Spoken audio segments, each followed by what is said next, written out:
Hey there, Ainer Middle School. I'm sorry I'm not able to be with you all today, but I definitely wanted to give you a short screencast just to kind of get you started with some of the tools that I have for you today. So just a reminder, today's big focus is going to be collaboration in the classroom. And some of the tools that I'm going to show you here today are just some ways that you can introduce collaboration while your students are researching, as that is a topic that you all are either into or getting into very, very shortly. So the first thing that I'll have you all do, if you haven't done so already, is to go ahead and get to the ainermiddleschool.weebly site. This web address is ainermiddleschool.weebly.com, or you can also get to it by going to our Google Classroom as well. Most of you have it bookmarked on your Google Chrome browser, so if you're using that browser, you should probably see it living up here on your bar somewhere. So with that said, here is your agenda for today. So I'm just going to kind of scroll down right here.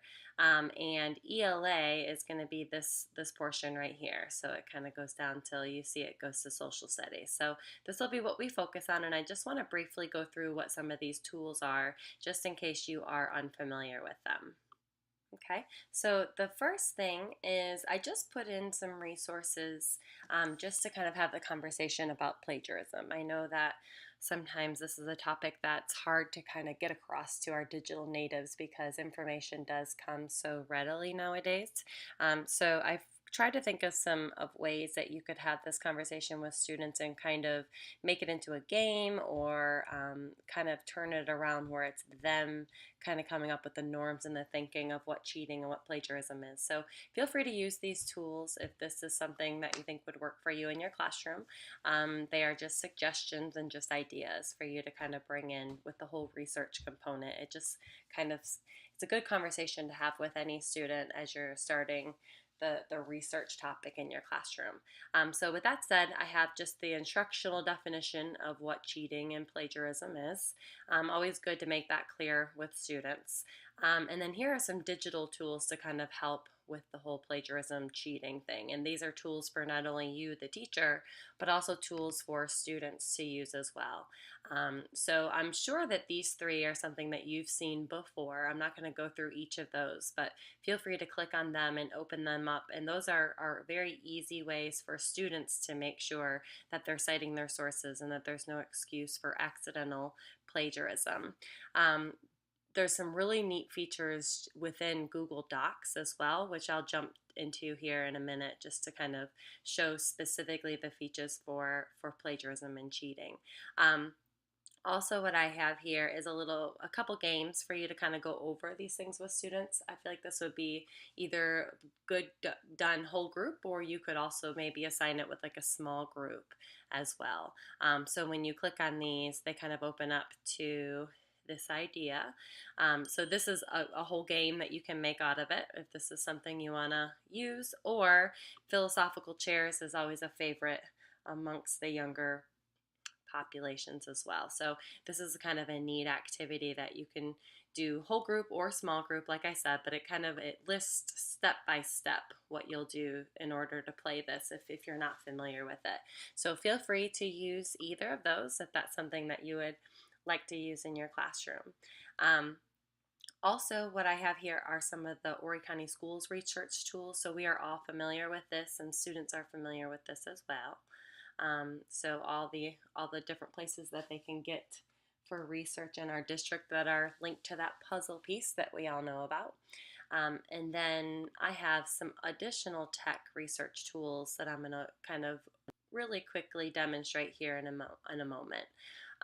And then this right here is just a quick little slideshow that just kind of goes over the basics of plagiarism, just in case you did want to share this information with students but just didn't have time to throw something together. Feel free to use this. You can click on it straight from here, or you can click on the link and it'll actually take you to the haiku deck, so you can use that way as well. So feel free to take advantage of that if that's something you would like to use. Going back now to our Weebly site here. One of the first things that I want to show you all are some of the tools within a Google Doc that you can use when going into collaboration and research with your students. So the first thing I'm going to show you is some of the tools within Google Docs. Okay, so specifically getting into what Google Docs offers for research and collaboration, I'm going to start really quickly with this first little add-on called Easybib that you can use as just an external website, or it's actually built right in as an add-on with Google Drive. So first I'll show you what the add-on does, and then if you are interested in it, I will provide a second screencast that will show you how to grab that add-on from for Google Drive. So the first thing that we're going to do is I'm actually just going to open up a Google document, and all I've done is just copied and pasted some information about Christmas here, so you can kind of get an idea of the kinds of tools that students can use just within a Google Doc. Now note, the things that I'm showing you here are all web-based, and so this would be, at least this first portion right here, would be something that they would have to do on a computer. Some of the things that they can do on their iPad, they can still use this Easybib website. It just wouldn't link right into the Google Doc like it's going to show you here. But just to show you, what one of the things that they can do is they can go over here to add-on, and one of the add-ons is this Easybib Add-on. So they can go to Manage Bibliography, and of course the first time you use it, you have to actually agree and allow Google and all those fun Google things that we're used to. But notice that what it does is it opens up over here a place for students to then cite their sources, and this is an excellent tool and conversation to have when students are looking up their information. I know a lot of times when students are researching even outside of the classroom, if they're at home or using a different computer, Google actually follows them. So if they have this add-on attached to their Google account, it will be available no matter what device that they are using.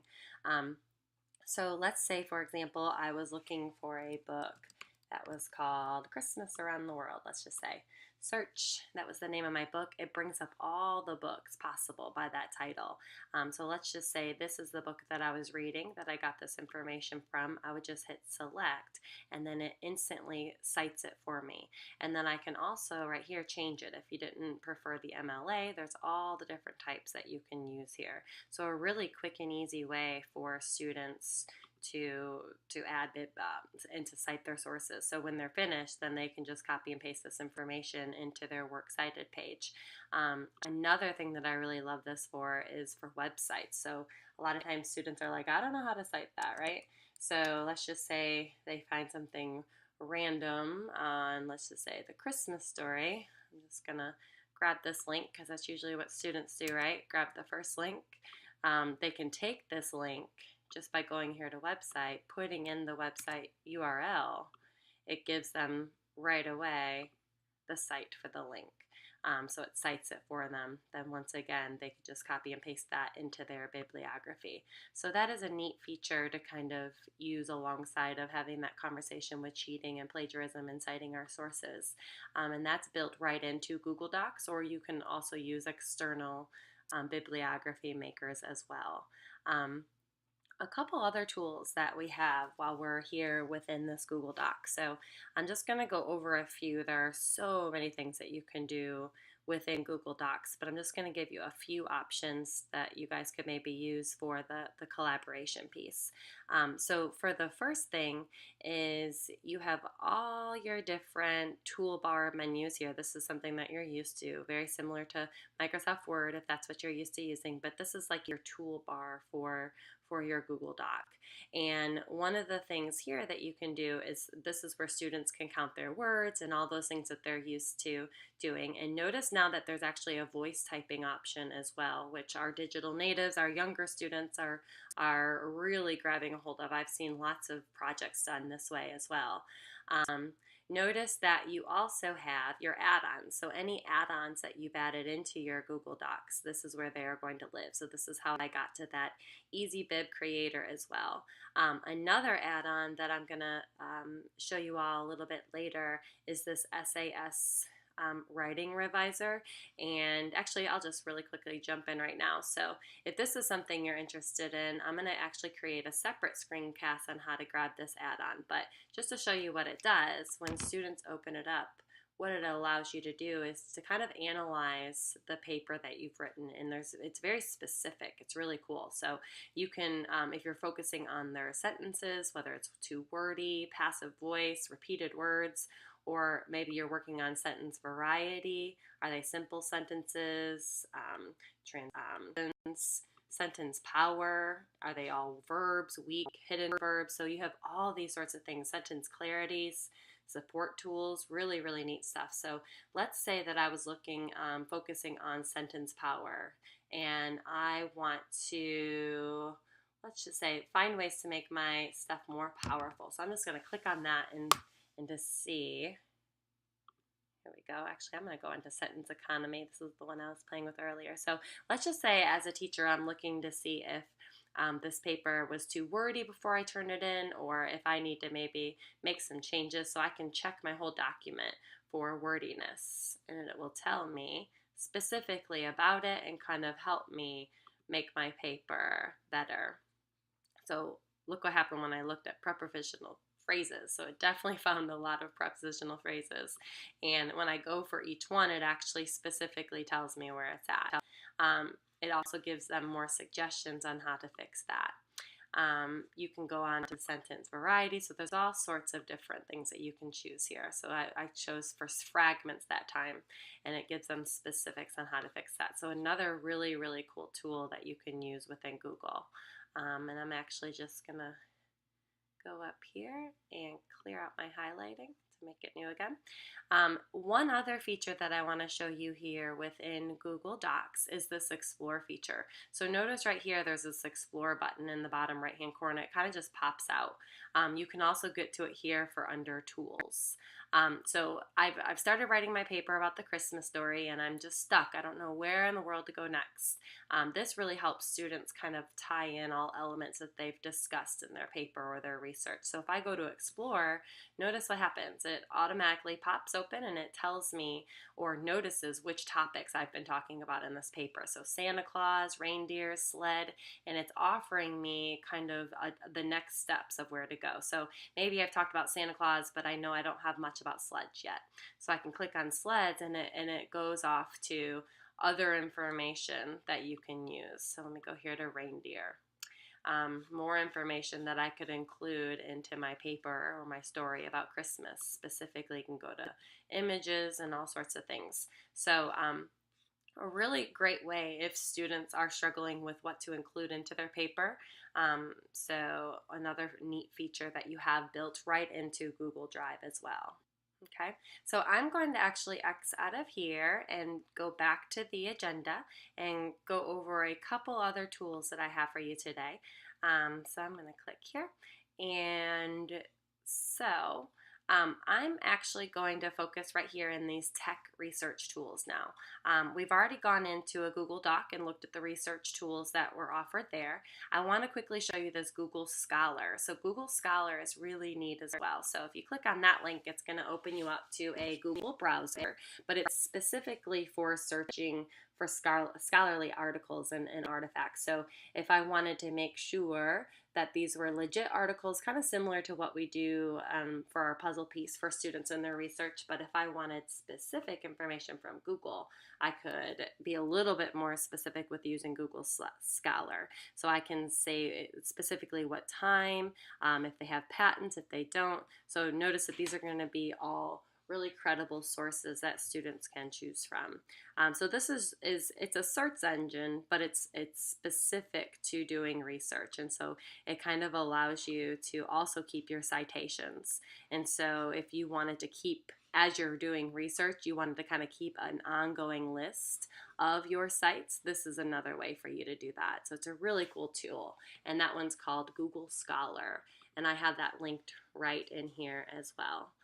So another option besides using this Learning Commons where a lot of times students go and get their research material.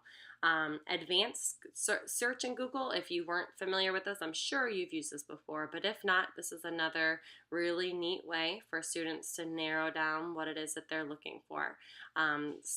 All the way down to who has rights to the document and what type of format that they're looking for. So that's a really cool tool as well, and that's just a Google Advanced Search. And this is a way for you to maybe make Google Slides a collaborative tool. So my idea for you all is maybe when students are into their, I guess, their collaborative aspect of the research, what would be really neat is if when they were looking for their sources, they were able to kind of see the process that other students are going through. So Google Slides or a Google document would be a really great way to do that. And here's kind of an example of how students are using Google Slides as kind of like their note cards for research. So remember those old note cards you used to have to fill out when you were doing research? Well, we could do something really similar here with maybe Google Slides, and then a group of students could share this as kind of something that they're building together. And so this is just a reminder of how to build your slide and how to and where the information goes on your note card. But what a cool way to kind of get students together as they're looking for some different sources to use for a group project. And so Google Slides, I think, would be a really great way to kind of add collaboration within this research project. Here's another example, the paperless research project that I linked in here. I thought this was a really neat way to kind of add collaboration with your students. And so this is something that's already kind of planned out and done for you. But what I was thinking is you could take something and adjust it to what it is that you are focusing on in your classroom. And so this just kind of tells you specifically what's in this document. I'm not going to go through it right now, but it is there for you to use as a researcher, kind of an idea. Okay. So this right here is going to be where I put that SAS Google Doc add-on tutorial. So if that is something you're interested in, that was the one that you could specifically work on, like, are my words too wordy, or do I have too many fragments? It's just a really good writing reviser.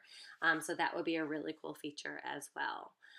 The last thing that I want to show you is one more thing that you can use within a Google Doc to kind of foster the whole collaboration piece. And so going back to my Google Drive here, I'm just going to pull up that Christmas story doc one more time. And one more feature is that you can actually make comments or suggest edits, which is really neat within a Google document. And so on top of all the other tools, you have the option to make these comments that will be there, and when students open up their document, they will see it. What's also cool is this can be done from student to student as kind of like a peer review. So think about maybe having students write a document or write a research paper, share it with a person in their class, and do a peer review of some sort. And they could use the suggest edits right within Google Doc to do that. And so what they can do is, let's say the student had a question about this paragraph. You can highlight the paragraph and then notice this little add comment button. I can say what it is that I want to say. So, I am confused. Can you explain? That way when the students open it up, that'll be what they see. And this could be something that students could do peer-to-peer, or you could do as the teacher. Then you just choose comment here, and then notice it kind of goes off to the side. So when students open it up, it opens up and they can actually reply back. They can make suggestions. They can say whatever it is. They can actually go in here and make any changes. So this is just a way for them to kind of peer review and to use this as a collaboration tool as well. So with that said, we have gone through all the different tools that I have given you here on the site. If you have any questions at all, please feel free to reach out to me. Next steps and where we're going with this. And so the whole point of today was really just to kind of introduce the whole collaboration with research in your classroom. And so the goal here is for you to use one of these tools or a collaboration tool with your student and invite Marie into your class when you plan to use it, so that she can come and see and give you feedback and we can go from there. So today, if you could just have some conversations about which one of these tools that you think that you may be able to use in your classroom, and if it wasn't a tool that I shared, have some conversations about a tool that you do plan to use, and think about which part of the blended learning model that will fit best in for your class, and particularly for the lesson that you plan with these tools. Is this something that would work in whole group or small group, or in the creation collaboration group? So specifically, where would this fit in the model that you plan to teach as well? So like always, feel free to reach out to me if there's anything I can do to help, and I hope you all have a great rest of your day.